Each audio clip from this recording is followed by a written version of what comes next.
What's up, guys? It's Torch here with Jolly Roger Airsoft, and today we're going to be talking about the operator-style loadout.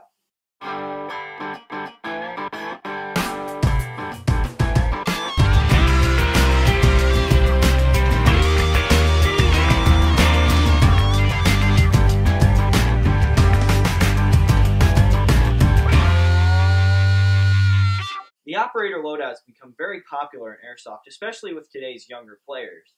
And due to their largely inexperienced backgrounds, it kind of leads to a lot of jokes, which we've been guilty of in the past. It's all Joe's fault. One of the biggest misconceptions about the operator loadout is that it makes you look like a much better player, which honestly, in my experience, isn't always true.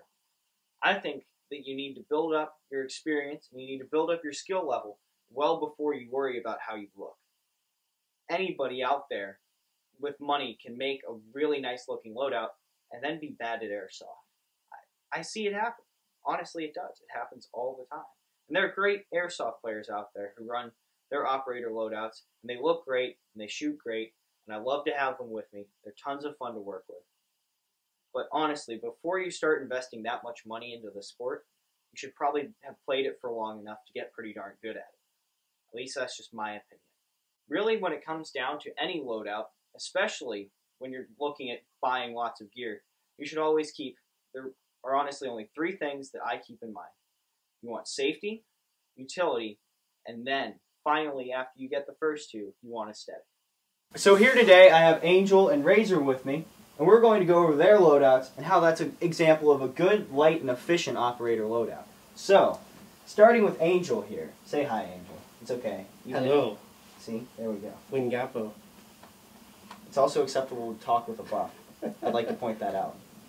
So, here we have the nice multi-cams, which is the true sign of any operator. Just kidding. Anyways.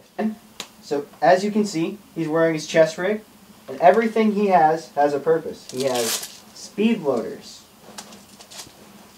magazines, hydration, and even his patches have meaning, like his American flag patch, symbol of the greatest nation on the earth, and his AB positive blood type patch.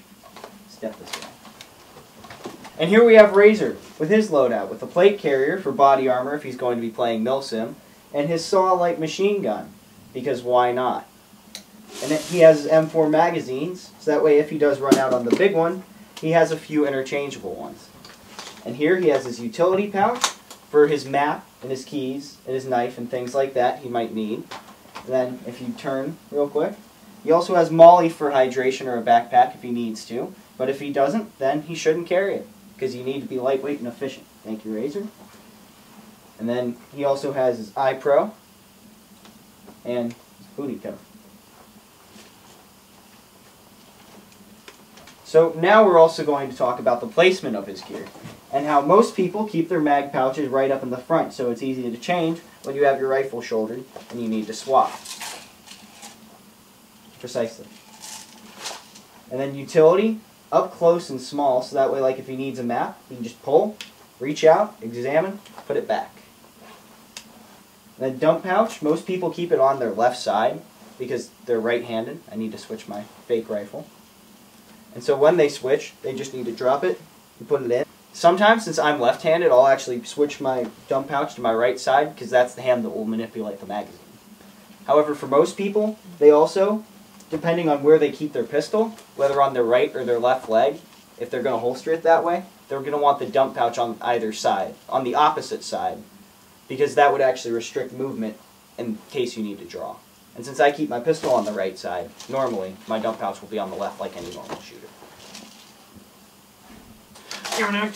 There we go.